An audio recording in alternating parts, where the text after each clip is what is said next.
We often associate diplomacy with soft power, the power to persuade and win over other countries. But diplomacy can also be hard power, not coercion, but projection. Tonight we are looking at one such diplomatic push, India's naval diplomacy. And here's why. The Indian Navy had a very busy month in September. Look at all the port calls made. Egypt, Greece, Cyprus, Sri Lanka, Seychelles, Mauritius, Reunion Island, Kenya, Singapore, Papua New Guinea, Fiji, and Australia. Indian warships visited all of these countries last month, either for drills or for port calls. As we speak, another drill is happening. It's a joint exercise between the Indian and the British navies. The exercise is called Konkan.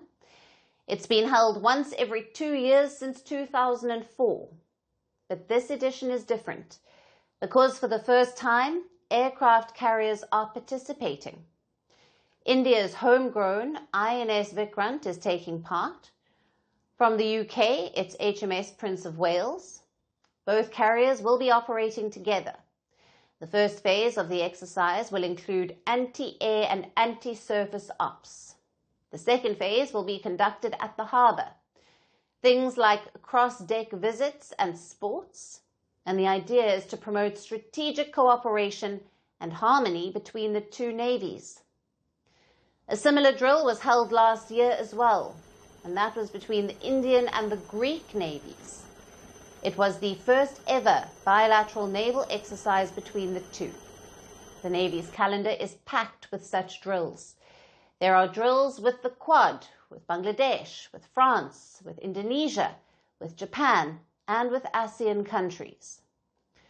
Now, this isn't just about military posturing. It's also about diplomacy. The question is, how does naval diplomacy help? And why is India doing it? The Indian Navy's diplomatic role is well established. Look at the Navy's official website.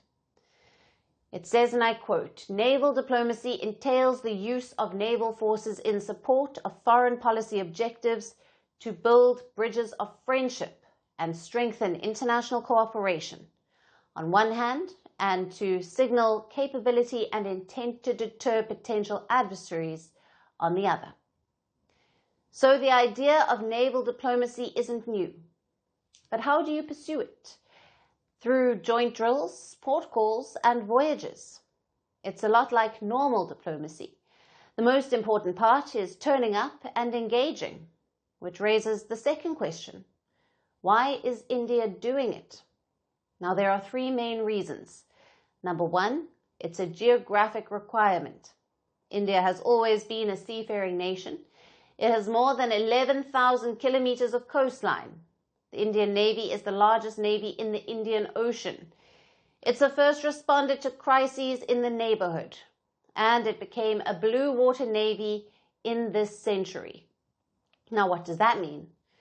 Now, a blue water navy can carry out operations far away from its home. It can deploy, stay, and project power in far-off lands.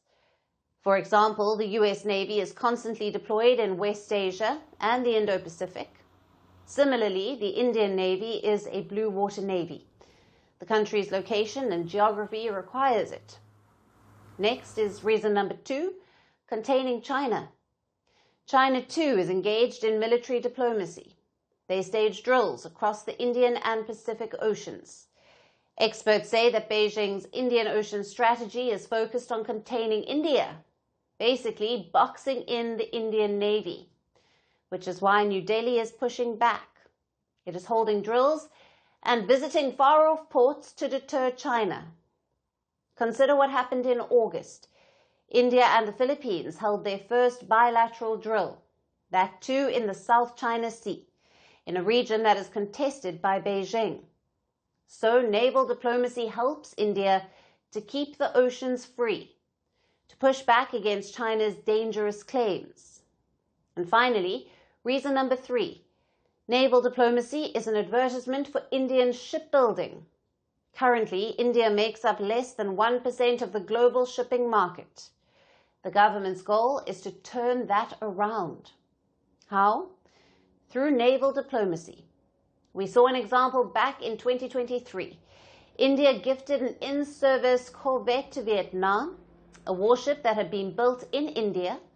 So don't underestimate the power of naval diplomacy. It is not just about voyages and drills. It's about building bridges. Want the facts? The latest developments? News that gets straight to the point. Well, we've got all three just for you. This is Firstpost Live, a brand new show, your window into what really matters. Don't miss it.